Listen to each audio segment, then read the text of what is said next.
dimonitoring dengan baik, karena harapannya adalah si janin tidak kekurangan pasokan oksigen dan juga zat gizi atau nutrisi yang dibutuhkan.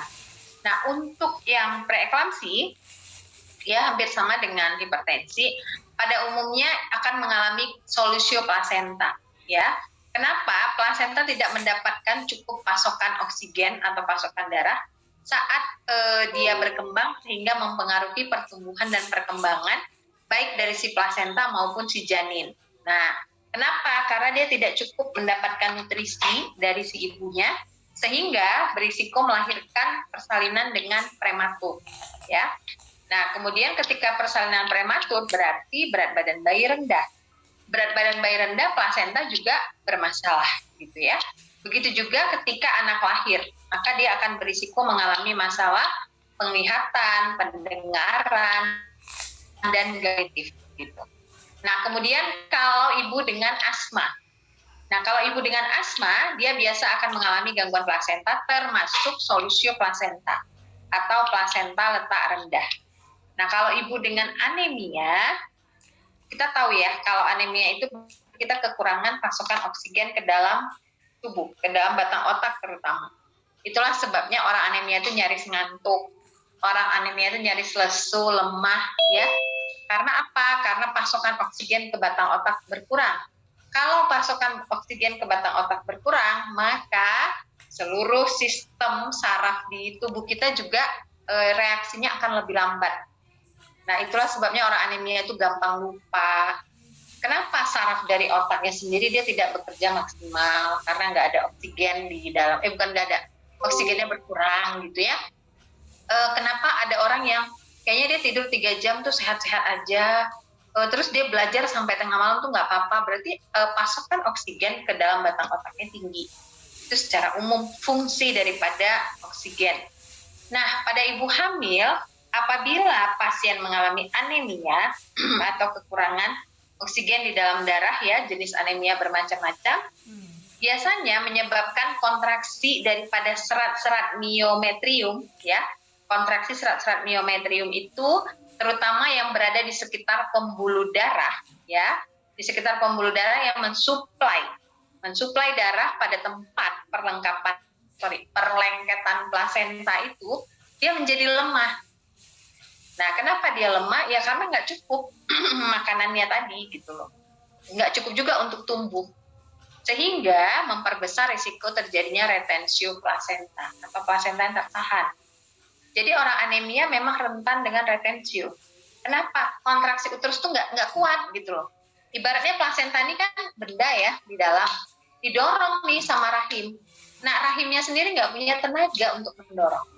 Jadi sama kayak kita itu udah lemes, teman kita yang mau mendorong kita juga nggak punya tenaga, kita bisa nyampe tujuan nggak?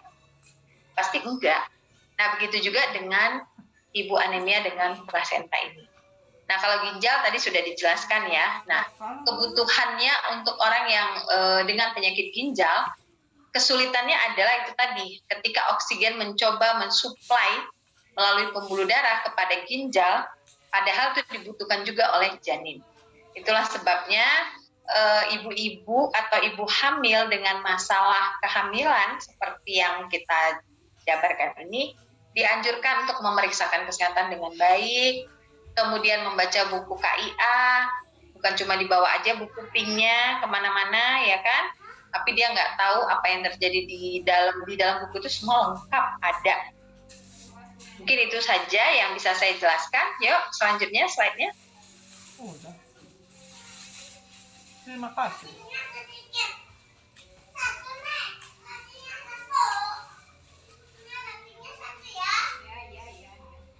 Ya, slide berikutnya.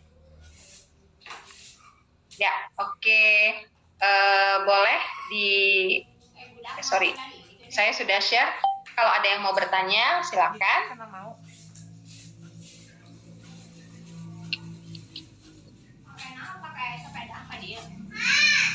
Minta dijemput. Sambil di ini ya, didokumentasikan ya oleh PJ udah.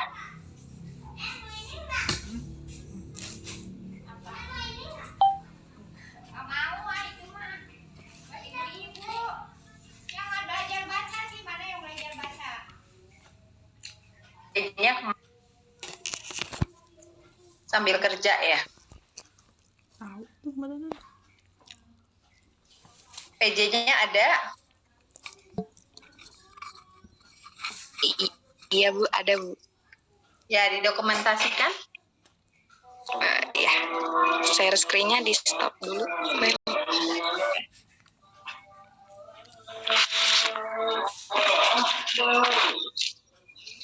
Udah. Bentar, Bu.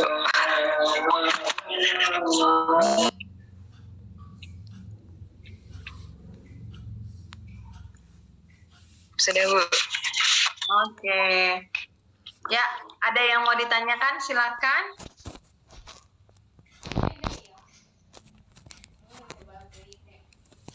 Kayaknya udah kelelahan ya. Karena Zoom terus dari pagi kayaknya nggak ada semangat gitu ya. Enggak juga. Seperti lagu kebangsaan kita. Apa Jangan lagunya? tanya. Jangan dipaksa. Keren. Oke. Ya udah kalau gitu kita selesai supaya kalian bisa istirahat juga karena mungkin setelah ini masih ada perkuliahan lagi ya. Karena saya juga ngajar lagi di kelas yang lain. Sampai bertemu kembali. Kalau ada yang mau ditanya boleh di WA, boleh juga di Japri, di DM, silakan. Oke. Sampai bertemu. Terima kasih.